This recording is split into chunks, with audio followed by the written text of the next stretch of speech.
जैसे कि हम बात कर रहे थे लाइट रिएक्शंस ऑफ फोटोसिंथेसिस, वो रिएक्शन है जिसमें सोलर एनर्जी ट्रांसफॉर्म होती है एटीपी केमिकल एनर्जी में। What is light reaction? A reaction also called as Hill reaction या reaction in which light solar energy transform या कन्वर्ट इनटू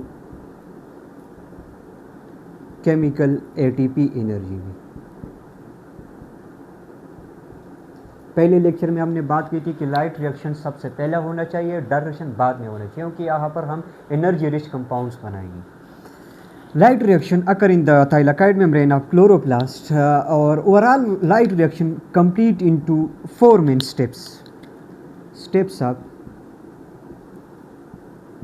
लाइट रिएक्शन। और हर एक स्टेप को मैं मैकेनिज्म वाइज में समझा दूंगा। लाइट रिएक्शन आर एक्सिन मीन रिएक्शन के कुछ स्टेप्स से। पहला स्टेप क्या है? Chlorophyll excitation. जैसे ही लाइट पड़ेगा फोटो सिस्टम पे, फोटो सिस्टम से चला जाएगा और वो ऑब्जर्व करेगा क्लोरोफिल, तो क्लोरोफिल एक्साइट होती है, क्लोरोफिल एक्टिवेट होती है, एक्साइटेशन ऑफ क्लोरोफिल, जिसके नतीजे में क्लोरोफिल इलेक्ट्रॉन लॉस करेगा।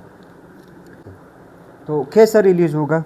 इसके लिए एक प्रॉपर लाइट एक्टिवेशन एनर्जी चाहिए। तो पहला जो स्टेप है वो क्लोरोफिल एक्साइटेशन है। दूसरा स्टेप जो है वो है photolysis. Photo mean light, lysis mean split of H2O। Light की वजह से पानी का तोड़ फोड़ को हम कहते हैं फोटोलाइसिस। सेकंड स्टेप है फोटोलाइसिस। पहला स्टेप है क्लोरोफिल एक्टिवेशन। तीसरा स्टेप्स है फास्फोराइलेशन या ATP synthesis. ATP synthesis, synthesis of ATP during every mechanism is called as phosphorylation. और एक ऐसा रिएक्शन जिसमें सनलाइट की वजह से एटीपी बनती है, इस फास्फोराइलेशन का नाम है फोटोफास्फोराइलेशन। चौथा जो स्टेप है वो है NADPH सिंथेसिस।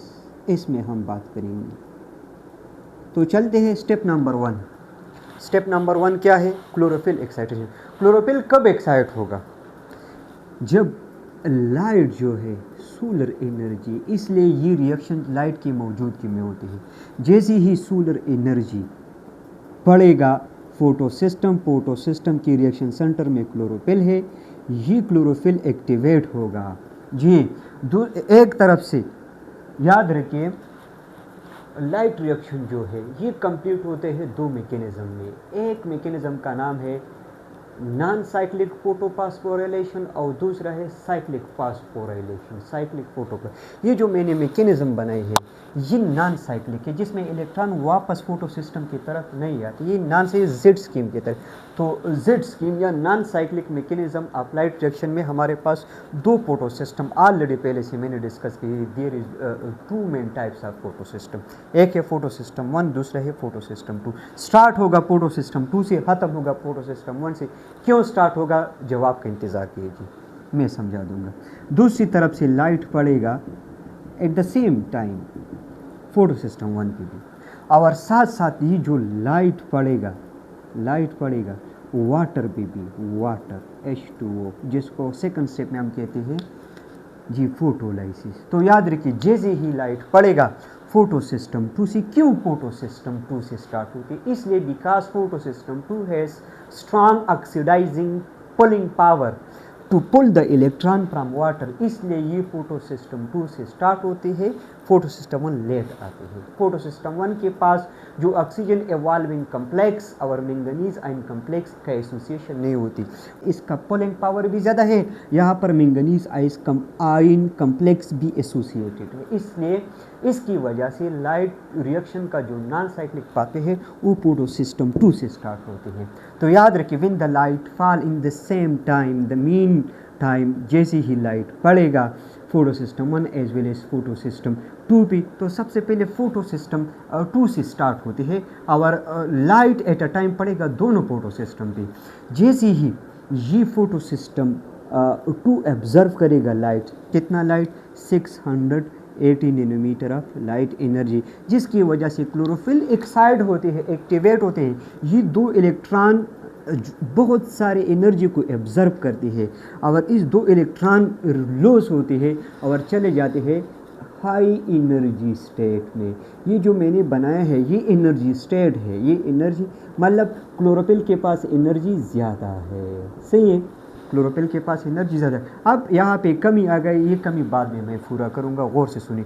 जैसे ही लाइट पड़ेगा फोटो सिस्टम 2 से, तो at the same time photo system 1 पे भी पड़ेगा। फोटो सिस्टम 1 का जो क्लोरोफिल है ये भी 2 इलेक्ट्रॉन लॉस करेगा। याद रखिए, इसका कमी कौन पूरा करेगा, इसका कमी कौन पूरा करेगा, मैं समझा दूंगा स्टेप बाय स्टेप। सो जो 2 इलेक्ट्रॉन है इसके पास एनर्जी ज़्यादा है, इसने एनर्जी कैप्चर किया है सोलर सन से, लेकिन इसके पास तरीका नहीं आता है कि किस तरह मैं सोलर एनर्जी कन्वर्ट करूंगा लाइट केमिकल एनर्जी में। तो याद रखिए, जैसे ही फोटो सिस्टम 2 से 2 इलेक्ट्रॉन निकलते हैं, लॉस होते हैं, तो ये जो इलेक्ट्रॉन है ये कौन कैच करेगा? ये 2 इलेक्ट्रॉन भी नहीं है, मैं बाद में स्टेप बाय स्टेप समझा दूंगा जी। जैसे ही वो जो इलेक्ट्रॉन है ये हाई एनर्जी स्टेट पे जा रहे हैं, तो ये जो 2 इलेक्ट्रॉन कैच करेगा ना, कुछ कैचिंग मालिक्यूल है, कुछ ट्रैपिंग मालिक्यूल है, जिसका नाम है पियोपाइटिन। ये एक मॉडिफाइड क्लोरोफिल है। क्लोरोफिल से आप मैग्नीशियम एटम निकालो तो बाद में जो स्ट्रक्चर रह जाती है इसका नाम है पियोपाइटिन। मॉडिफाइड क्लोरोफिल है विदाउट सेंट्रल मैग्नीशियम एटम। कुछ बुक्स में फर्स्ट इलेक्ट्रॉन एक्सेप्टर, जैसे कि केपी बुक में लिखा है प्लास्टोक्विनोन, हम ओवरऑल बात करेंगे जी। The primary electron acceptor of photo system 2 is pheophytin, while the primary electron acceptor of photo system 1 is ferredoxin. इसके पास भी एनर्जी है, ये फेरोडॉक्सिन इसको कैच करेगा, सही है, ये क्योंकि इसका ऑक्सीडाइजिंग और पुलिंग पावर ज़्यादा है। याद रखिए, जैसे ही इससे इलेक्ट्रॉन लॉस होते हैं तो यहाँ पर इलेक्ट्रॉन होल क्रिएट होते हैं। इस इलेक्ट्रॉन होल को कौन पूरा करेगा? फोटोलाइसिस। स्टेप नंबर 2 की तरफ आप आइए। इलेक्ट्रॉन एक्टिवेट हो गया, दूसरा स्टेप फोटोलाइसिस है जी। सनलाइट की वजह से वाटर का तोड़ फोड़ होती है, splitting of water into 3 things, into 2 electrons, या शाबाश, इनटू 2 इलेक्ट्रॉन्स, 4 इलेक्ट्रॉन्स है, लेकिन एक साइक्लिक नॉन साइक्लिक में, दूसरा 2 बाद में नॉन साइक्लिक पाथवे में। ये इलेक्ट्रॉन चला जाएगा और फोटो सिस्टम 1 में जो क्लोरोफिल ए है इसका डिफिशिएंसी को दोबारा पूरा करेगा। ये दोबारा एक्टिव होगा नेक्स्ट स्पेस के लिए। वाटर की तोड़फोड़ की वजह से 2 इलेक्ट्रॉन तो ऑलरेडी मैग्नीशियम एटम क्लोरोफिल की डिफिशिएंसी पूरा करेगा, और दूसरी तरफ से इसके पास जो ऑक्सीजन है, oxygen evolve during which metabolic pathway, during light reaction, ये ऑक्सीजन रिलीज होगा। कहाँ पे रिलीज होगा? किधर चले? थ्रू स्टोमेटा के जरिए बाहर जाएगा, एनवायरनमेंट में ऑर्गेनिज्म यूज़ करेगा पर ड्यूरिंग रेस्पिरेशन मैकेनिज्म में। और एक हाइड्रोजन के पास 1 इलेक्ट्रॉन है, 2 हाइड्रोजन है, 2 इलेक्ट्रॉन, इसने डिफिशिएंसी पूरा किया, और बाद में रह गया 2 प्रोटॉन्स भी है। ये 2 प्रोटॉन अपना ट्रांसपोर्ट, अपना तरसील सफ़र जारी करेगा। इसका इंतज़ार फोटो सिस्टम 1 की तरफ करेंगे, मैं बाद में समझा दूंगा। लेकिन यहाँ से आप लोगों का ज़हन क्लियर हो गया कि फोटो सिस्टम 2 का जो डिफिशिएंसी किसने पूरा किया? फोटोलाइसिस की 2 इलेक्ट्रॉन ने, 4 इलेक्ट्रॉन है, लेकिन 2 एक फेज में, बाद में 2 दूसरे फेज में। तो याद रखिए, फोटो सिस्टम 2 से जो इलेक्ट्रॉन लॉस होते हैं ये कौन कैच करेगा? सबसे पहला ओके पियोपाइटिन, पहला कैच करने वाला जो मालिक्यूल से मॉडिफाइड क्लोरोफिल है, इसको हम एक और नाम भी देते हैं, प्राइमरी इलेक्ट्रॉन एक्सेप्टर। इलेक्ट्रॉन के बेस पे इसका नाम रखा है, इलेक्ट्रॉन कैच के बेस पे, इसलिए इसका नाम भी रखा है प्राइमरी इलेक्ट्रॉन एक्सेप्टर। सबसे पहला कैच करने वाला जो मॉलिक्यूल है वो पियोपाइटिन है। पियोपाइटिन जो है मॉडिफाइड क्लोरोफिल है, it facilitate electrons towards what? Towards series of protein carriers. ये कुछ प्रोटीन कैरियर, ये इलेक्ट्रॉन ट्रांसपोर्ट चेन है। याद रखिए, ये इलेक्ट्रॉन क्यों हाई एनर्जी स्टेट पर? ये इसलिए कि इससे स्टेप बाय स्टेप हम एनर्जी निकालेंगे। अगर ये इलेक्ट्रॉन डायरेक्टली फॉल होगा और डायरेक्टली वो छलांग लगाएगा, गिर जाएगा, इसका एनर्जी ख़त्म होगा। इसलिए वो स्टेप बाय स्टेप पर आ रहे ही अपना एनर्जी एनर्जी लॉस करेगा in the form of ATP and NADPH। तो याद रखें फ्यूफाइटिन के पास जो 2 इलेक्ट्रॉन है, ये इलेक्ट्रॉन फैसिलिटेट कर towards series of chemical reaction towards electron transport chain. ये इलेक्ट्रॉन किसको देगा? प्लास्टोक्विनोन को, प्लास्टोक्विनोन को। ये इलेक्ट्रॉन कैरियर है which accept the electron from the शाबाश फ्रॉम द फ्यूफाइटिन। और प्लास्टोक्विनोन ये इलेक्ट्रॉन पास करेगा towards cytochrome complexes. Cytochrome complex ये आयरन प्रोटीन है, आयरन प्रोटीन है। क्यों मैं कम्प्लेक्स कहूँगा? क्योंकि नंबर ज़्यादा है। एक है साइटोक्रोम जी F है, शाबाश, साइटोक्रोम B है, और दूसरा है साइटोक्रोम F है जी। साइटोक्रोम B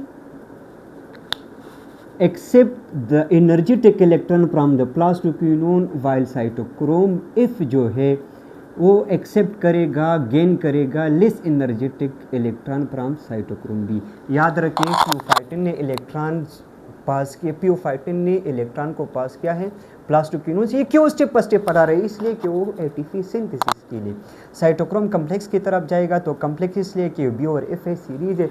याद रखिए माइटोकॉन्ड्रिया में भी साइटोक्रोम कम्प्लेक्सेस है, O B C A N A 3 है। यहाँ पे जो सीक्वेंस ऑफ साइटोक्रोम्स है वो B और F है थाइलाकॉइड मेम्ब्रेन में।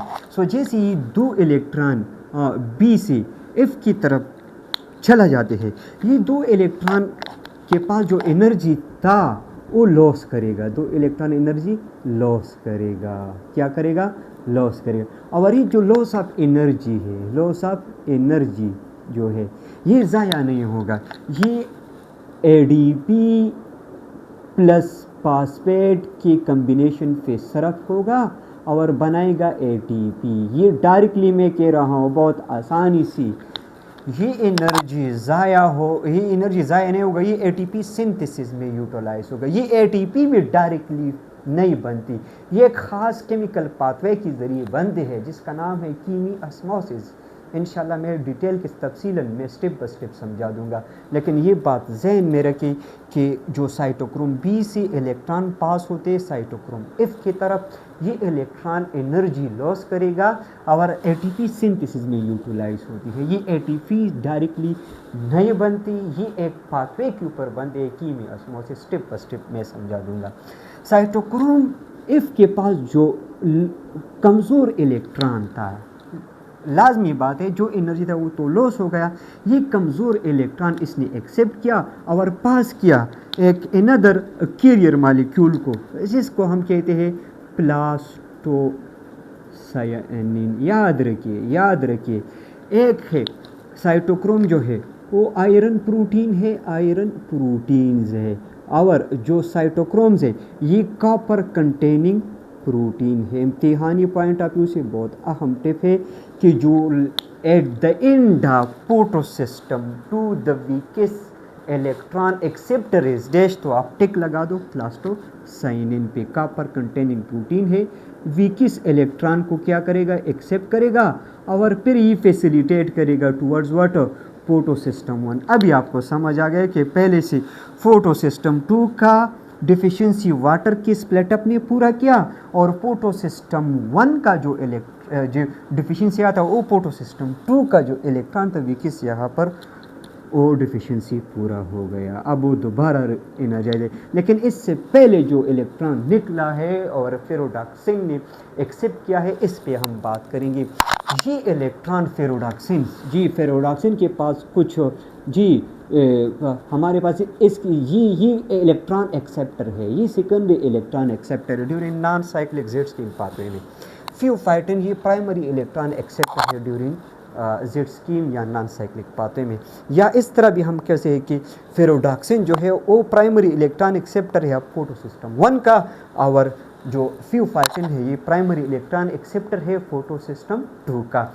तो याद रखिए फोटोसिस्टम 2 का इलेक्ट्रॉन डिफिशिएंसी वाटर ने पूरा किया और फोटो सिस्टम 1 का जो इलेक्ट्रॉन डेफिशिएंसी था ये फोटो सिस्टम 2 के इलेक्ट्रॉन ने पूरा किया।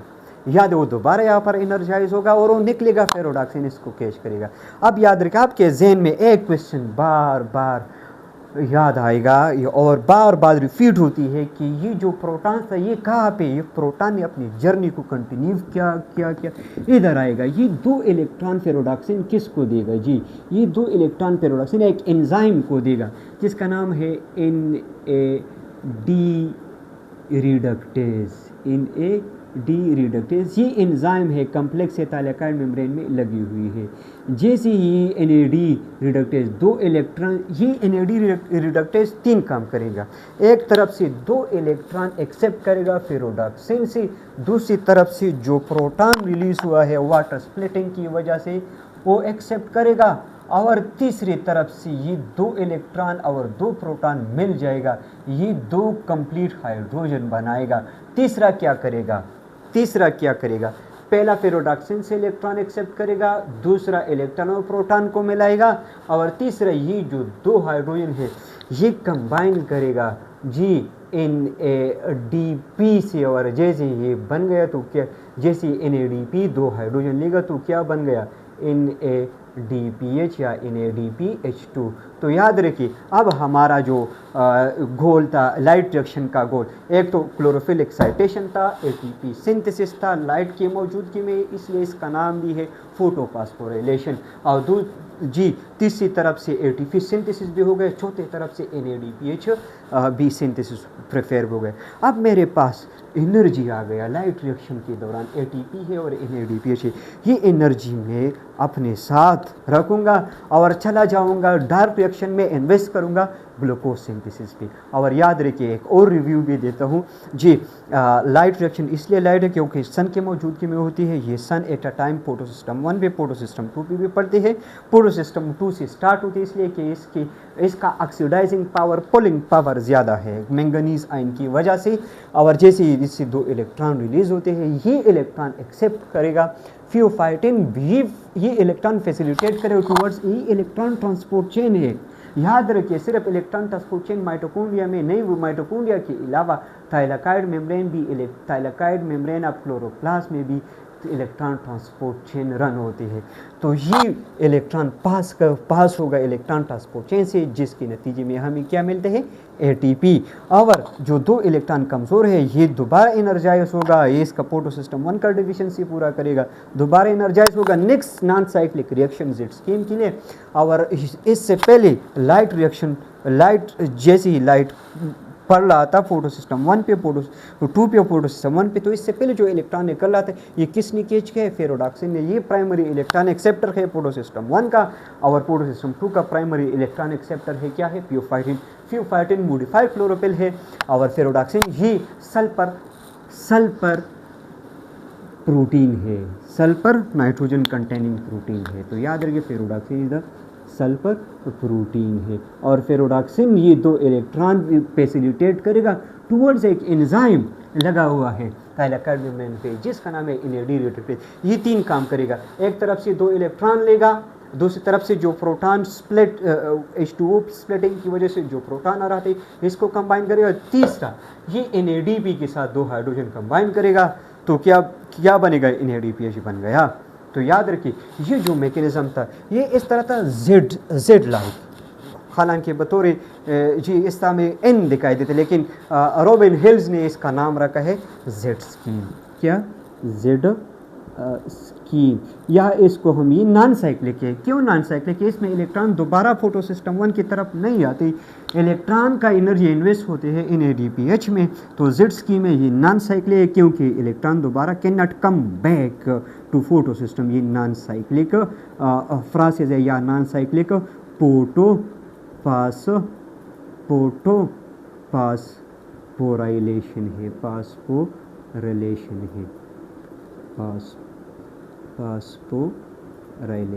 है। याद रखिए synthesis of ATP is called as phosphorylation, लेकिन जब लाइट की मौजूदगी में ये ATP सिंथेसिस होती है तो इसका नाम है फोटोफॉस्फोराइलेशन। जब इलेक्ट्रॉन ट्रांसपोर्ट माइटोकॉन्ड्रिया के अंदर जब ATP सिंथेसिस होती है इसका नाम है oxidative phosphorylation, oxidative phosphorylation, photophosphorylation, ये ज़मीन और आसमान में फ़र्क है। प्लांट लाइट रिएक्शन के दौरान जो एटीपी बनते हैं वो है फोटोफास्फोराइलेशन। तो बेटा आप एक्टिव रहे नेक्स्ट मैकेनिज़्म के लिए। और एक और बात, चलते चलते एक और बात भी मैं आप लोगों को समझा दूंगा। जब प्लांट के पास इनफ NADPH होगा तो फिर फोटोसिस्टम 2 ब्लॉक होते हैं। क्या होते हैं? ब्लॉक होते हैं। फोटोसिस्टम 2 क्या होते हैं? वो ब्लॉक होते हैं। सिर्फ ओनली फोटोसिस्टम 1 ओपन होते हैं, ये एक्टिव होते हैं। तो फोटोसिस्टम 1 से फोटोसिस्टम 1 से जो इलेक्ट्रॉन निकलेगा वो पेरोडॉक्सिन इसको कैच करेगा, क्योंकि इसका प्राइमरी इलेक्ट्रॉन क्या है? प्राइमरी इलेक्ट्रॉन एक्सेप्टर के वो है फेरोडॉक्सिन। फेरोडॉक्सिन से 2 इलेक्ट्रॉन ये पलट के देखेंगे, क्योंकि प्लांट्स के पास काफ़ी हद तक NADPH बनने के बाद फोटोसिस्टम 2 ब्लॉक होते हैं, फिर सिर्फ ओनली फोटोसिस्टम 1 एक्टिव होते हैं। तो ये दो इलेक्ट्रॉन्स जी NAD रिडक्टेज वो तो ब्लॉक है, ये 2 इलेक्ट्रॉन किसको देगा? ये 2 इलेक्ट्रॉन प्लास्टोक्विनोन को देता है, प्लास्टोक्विनोन को। प्लास्टोक्विनोन का काम क्या है? ये इलेक्ट्रॉन पास करेगा through series of protein carrier cytochrome को, साइटोक्रोम टूवर्ड्स साइटोक्रोम बी से टूवर्ड्स एफ, यहाँ पर एनर्जी रिलीज होगा और फिर यूवी किस इलेक्ट्रॉन? प्लास्टोसाइनिन है, एम्बुलेंस की तरह है, ये इलेक्ट्रॉन को कैरी करेगा फोटोसिस्टम 1 की तरफ। तो ये जो पाथवे है, some time when the plants have photosystem to become black due to the efficient formation of coenzymes, तो यहाँ पे ये इलेक्ट्रॉन वापस आते हैं अपने फोटोसिस्टम 1 की तरफ सम टाइम। तो ये जो पाथवे है ये साइक्लिक पाथवे है। कौन सा पाथवे है? साइक्लिक, जिसमें electron come back to the photosystem 1। इस पाथवे का नाम है साइक्लिक पाथवे। जिसमें electron can not come back to every each photosystem, इसका नाम है नॉन साइक्लिक पाथवे। तो याद रखिए, सम टाइम साइक्लिक पाथवे भी होते हैं, some time non cyclic pathway भी होते हैं। नॉन साइक्लिक पाथवे में फोटोसिस्टम 2 ब्लॉक होते हैं और जो फेरोडॉक्सिन ये 2 इलेक्ट्रॉन देता है प्लास्टोक्विनोन को, इस तरह ये इलेक्ट्रॉन ट्रांसपोर्ट चेन से पास होते हैं, दोबारा फोटोसिस्टम 1 की तरफ आते हैं। तो इसलिए इसका नाम भी है साइक्लिक फोटोफॉस्फोराइलेशन। जी, लाइट रिएक्शन के मैकेनिज्म को हमने एक्सप्लेन किया है। It complete into 2 main pathway. एक तरफ से जेड स्कीम था, जेड की तरह था, और दूसरी तरफ से साइक्लिक पाथवे था। सो कंपेयर या differentiate between non cyclic pathway of light reaction and cyclic pathway of light reaction. Cyclic और नॉन साइक्लिक को हम कंपेयर करेंगे। नॉन साइक्लिक पाथवे में जैसा कि आप लोगों ने देख लिया कि फोटोसिस्टम 2 और फोटोसिस्टम 1 दोनों इन्वॉल्व है। So it involve both photosystems, photosystem 2 as well as photosystem 1। Cyclic pathway में जैसे आप देखेंगे, साइक्लिक पाथवे इलेक्ट्रॉन वापस अपनी फोटोसिस्टम की तरफ आते हैं। तो साइक्लिक पाथवे में सिर्फ और सिर्फ ओनली फोटोसिस्टम 1 है, ओनली फोटोसिस्टम 1, PC फोटो इससे सिस्टम 1 है। दूसरी इसकी यील्ड में अगर हम देखेंगे, आउटपुट यील्ड क्या है? नॉन साइक्लिक में हमारे पास जो मिलता है ATP, सिर्फ ATP नहीं, ATP के साथ साथ NADPH भी मिलता है। और साइक्लिक पाथवे में ओनली ATP हमें मिलता है, ओनली ATP सिंथेसिस होती है। तीसरी तरफ से अगर हम देखेंगे नॉन साइक्लिक में फोटोलाइसिस भी होते हैं, photo water splitting, photolysis involve water splitting. Cyclic में no photolysis, no water splitting. जैसे ही वाटर स्प्लिट होगा ऑक्सीजन रिलीज होगा। नॉन साइक्लिक में ऑक्सीजन इवॉल्व होती है, ऑक्सीजन रिलीज होती है जी। और साइक्लिक में no oxygen, because only photosystem 1 है। फोटोसिस्टम 1 के पास एसोसिएशन मैंगनीज आयन और ऑक्सीडाइजिंग पावर का कूलिंग पावर कम है। मैंगनीज आयन और ऑक्सीडाइजिंग जो एसोसिएशन प्रोटीन है वो नहीं है जी। So they have no oxygen is evolve या इज रिलीज्ड। अगर हम फाइनली इसको हम कंपेयर करेंगे तो एक में इलेक्ट्रॉन का जो डायरेक्शनल है, इलेक्ट्रॉन नॉन साइक्लिक में इलेक्ट्रॉन यूनी डायरेक्शनल है, unidirectional directional, electron can not come back to the photo system. Photo system 1 से स्टार्ट हो गया, फोटो सिस्टम 2 से स्टार्ट हो गया, फोटो सिस्टम 1 की NADPH के सिंथेसिस में यूटिलाइज हो गया। यहाँ पे जो साइक्लिक में इलेक्ट्रॉन का जो पाथवे है ये बाई डायरेक्शनल है। इलेक्ट्रॉन वापस अपने फोटो सिस्टम 1 की तरफ आते हैं, ये बाई डायरेक्शनल है।